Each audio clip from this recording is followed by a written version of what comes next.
Hello guys, astăzi o să reacționăm la un episod de al Trex care a apărut acum foarte recent și probabil nici nu l-ați văzut. Facem o reacție. Mari reduceri pe temeri, până la 90% reducere. Alege din mii de produse la reducere și... Bine. Am rezolvat-o. Salut și bine te-am găsit la un nou episod. De data aceasta urmărim infractorii, iar apoi o să fim noi. Se pare că urmărește infractorii. Face misiuni. Interesant. Urmăriți, s-au băgat câteva challenge-uri noi pe BIMNG și le vom face în episodul de astăzi. Haideți Update-uri? Eu știu că nu s-au băgat. Upsi. să-i dăm noi start. Merge mașina, se turează, îi dăm sirenele. Din păcate o să-l țin așa și o să văd că într-un episod special de ce țin pagina aia așa. Ar fi destul de deranjant la urechi, dar de ce? Ok. E prea deranjant, lăsăm doar luminile. Avem un timp acolo, sus undeva. Ce să-l prins pe ăsta? Bro, a intrat în piatră, am crezut că e... Mamă, îi dau direct, fii atent. Nu cred că aveam voie să mă lovesc, nu? Ce contează? Ideea e să-l prinzi, nu? Ce mai contează? Că strici mașinile statului, doar nu este a mea. Ba, asta a fost destul de ușor, timp record. Și nu-mi dă și mie? Nu-mi dă și mie? Niște stele, nimic? Iar de data aceasta o să fim noi urmăriți de poliție. Haideți să vedem cât de repede putem noi să scăpăm. Mamă, mașina aia e de 3 ori mai bună decât ce am eu. Și suntem... Aoleu. Așa e viața mea. Aoleu. Facem dreapta la baban aici, repede. Bă, da, mai apărut o mașină, adică eu am văzut doar una în spate, dar sunt mai multe, Marian. Iată ce să faci. Vine să să pot bloca în stâlpul ăla. Pleacă mașină, mergi. Mă împinge ăsta. Perfect. Ok, suntem bine și acum ar trebui să facem noi o manevră să scăpăm de ei. Uite, evade, e bine. Nu e bine. Au făcut blocaj. Hei. Vine și din spate, vine... What? S-a mutat blocajul, nu vine să cred. Eu mă duc în ei. Pleacă. Bun, păi stai puțin că e bine, ha? Bam! Asta a fost destul de ușor. Frumos! De data aceasta încercăm ceva mult mai greu, o cursă, și cum în jocul ăsta orice mică greșeală ești, o să fie destul de greu, plus că cred că e... Mamă, cum se aude asta, Mamă, ce e aici? Recovery, și uite câte chestii avem pe sus. Deci noi trebuie să-i depășim pe ăștia, avem 16 checkpoint-uri. Cred că mai bine dau reset acum, întreabă virajul ăla, sincer să fiu. Dar eu zic că ne descurcăm. Frânăm unde trebuie să frânăm. Haide, mă, nu reușim noi să facem o cursă. M-am născut pe NFS. M-am născut pe strada afară, într-un cui de ceară. Nu are nicio legătură. Mi-am adus aminte de Rust când cânta Cioric. N-are nicio relevanță, îți dai seama, nu? Mamă, îi mai ajung pe ăștia. Doar când ei pun frână, eu să nu... Hai, cel mai bun lucru, Maria. Eliminăm competiția! Vino și tu. Puișor, vino încoace, puișor! N-am multă carte, te lovesc. Nu caci. La checkpoint-ul 7 suntem în momentul de față. Uite, aici putem să-i dăm puțin mai multă viteză de acolo, nu e așa, bun. Îl ajungem, nu prea văd eu harta. Nici nu prea știu traseurile astea pe aici. Am fost cel mai mare fan al off-road-ului, raliuri, nebunii. Checkpoint-ul 9, n-avem cum să pierdem. Bine, avem cum să pierdem dacă nu-l ajung pe ăsta. Dar încerc să o forțez pe viraje, că am văzut că el încetinește destul de mult la viraje. Ce flăcări dădea nebun. Încetinește? Nu încetinezi nicio... Ba da, încetinește. Dai. Ăsta e momentul, țineți-vă bine. Copilot, ține bine.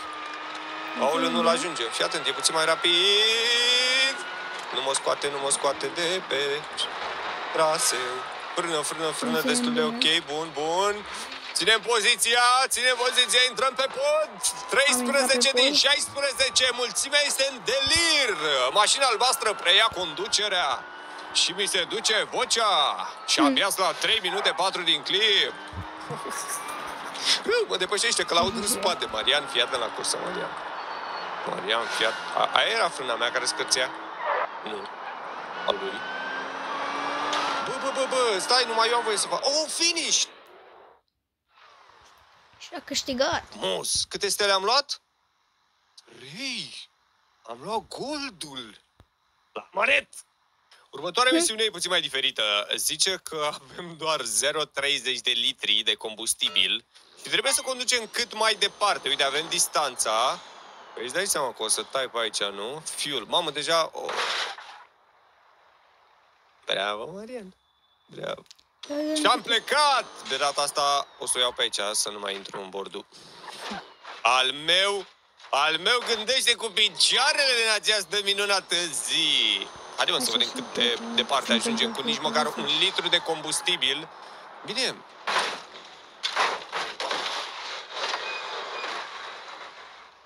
Destul de departe din punctul meu de vedere. Am dat mașina pe confort și probabil dacă mergi în turații mici, consumă mai puțin. Bă, dar știi că poți să opresc motorul, adică nu? Am oprit motorul. Creier. Dar uite că, mamă, când se turează mult, îți arde viteza. Îți arde combustibilul. Bine, e destul de normal. Gata, am oprit motorul, practic. Hei, de ce îmi consumă? N-ar trebui să consume, nu? Mă gândesc. Sau, practic, s-a dat pe liber, s-a decuplat cutia cu motorul, cu tot. Haide, de-aia 4. Nu a doua, că mari de consumul. Hei, dar oricum am mers deja 600 de metri. Și acum e momentul, oprim motorul. Gata. Oh, nu. În ce parte să iau? În dreapta. O să iau în dreapta. Nu știu de ce, e mai ok viraj. Oh, cred că aici se termină harta. Ei, putem merge. Chiar sunt curios. Să reușim să facem 2 km. Ăsta ar fi challenge-ul suprem. De ce? Ei, mi-a pornit motorul singur. Când am pus frâna, cel mai probabil, merge, mă, iau-o. 1200 de metri, 1300. Chilling with my boys. Ceva de genul. Văd că 0,30 de... 300 de mililitri vin, nu? Da. De combustibil. Dar aici mai în față știu că se termine drumul, doar că eu acum nu știu dacă e distanța pe care o parcurgi tu sau pur și simplu toată distanța de la punctul în care ai plecat. O să vedem. Uite, acolo mi se pare că se termină și o să trebuiască să facem noi cale întoarsă.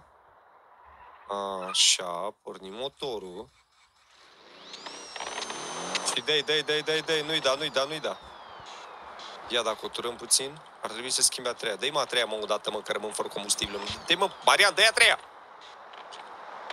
Marian, dă-i a patra, Marian, care are 2000 de turații. Vrei să-i zboare... Să-i zboare piesele. Să-i zboare piesele astea. Adeu. Mamă, nu se mai turează. Da, nu mai e combustibil. Mă. Ba, da, uite. Și engine disable, ok. 2000, am făcut când ne-am propus. Vezi că suntem bine. Suntem bine! Acum un final grandios, nu mai ajung în niciun pom. Încerc. Încercarea omoare. A trecut și... Scuzați-mă că am întrerupt.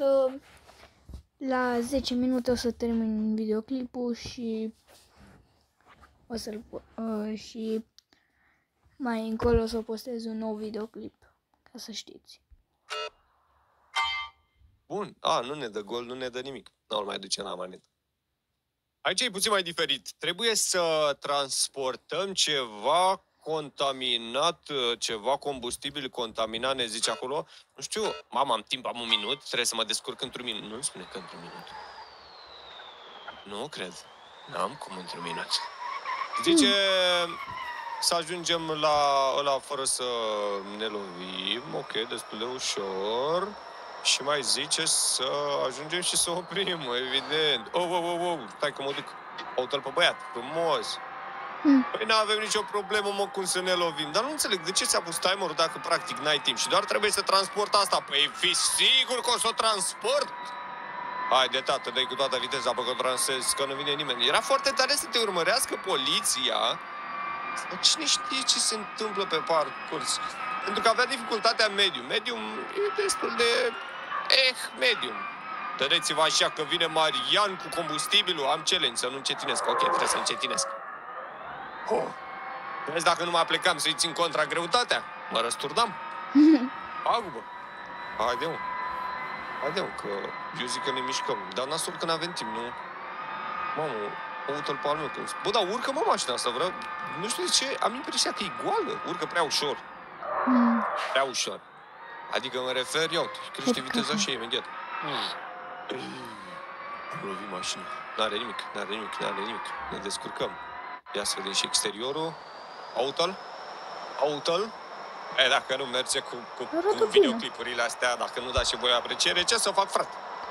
M-am pus pe camion. Când ajunge la destinație, o să opresc video și bei. Ca la orice altceva. Păi, vezi că deja avem 120? Cum nu mai opresc eu pe ăsta? Unde trebuie să iau? Sper că dreapta. Ce faci? Gata. Scuzați-mă că v-am dat în spate. Avem 120? Ia, ce se întâmplă? Cum nu mai opresc eu pe ăsta? Unde trebuie să iau? Sper că dreapta. Ce faci? Mi-a tăiat fața. Ok, mi-a tăiat fața. De ce? N-am stat pe o bandă. Am ajuns înapoi pe pod, suntem bine, iar de data aceasta m-am folosit de cea mai puternică armă pe care o am în dotare. Claxonul. Fii atent. Îți dai seama că nu se întâmplă nimic, nu? Doar nu cred că o să se întâmple ceva, că îi claxonezi niște NPC-uri. Mă bagă în seamă, adică nici nu se uită în spate, mă. De fapt, n-are cum să se uite în spate, că e un NPC. Practic, are cum să se uite în spate. Mă, cum se vede oglindă, dar a uitat umbrele la oglindă. Opa, zici că mă joc Roblox, mă. Nu uiți în spate de Roblox, când te uiți în față, continuați voi, nu știu. Vedeți-vă că vine! Frânăm inteligent, conducem inteligent astăzi. Nu are 100 la vale cu camion. Da, e foarte inteligent, Marian. Te-ai pus să ia 2 neuroni la muncă. Haide. Te rog, rămâi pe banda ta. Ce-mi place claxonul ăsta. Mai avem foarte puțin și ajungem de Marian, 120. Hai cu 130, că poți. Haide, 120. Bun.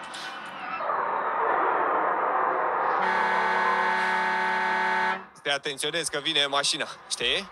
Zici că e de tren. Îți dai seama cum se aude ăla de tren? Eu l-aud. Fiecare dimineață.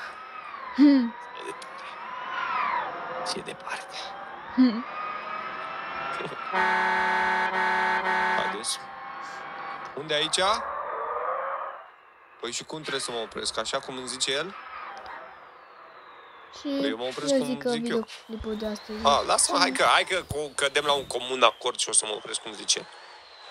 Trebuie să nu te lovești în față, Marian. Uite în spate, Marian. Și trebuie să-mi las remorca acolo sau trebuie să-mi las toată mașina? Nu încape toată mașina. Hei! Felicitări! Atât a fost videoul de astăzi. Sper că v-a plăcut. Dacă v-a plăcut, dați un like și un subscribe și ne vedem data viitoare. Pa!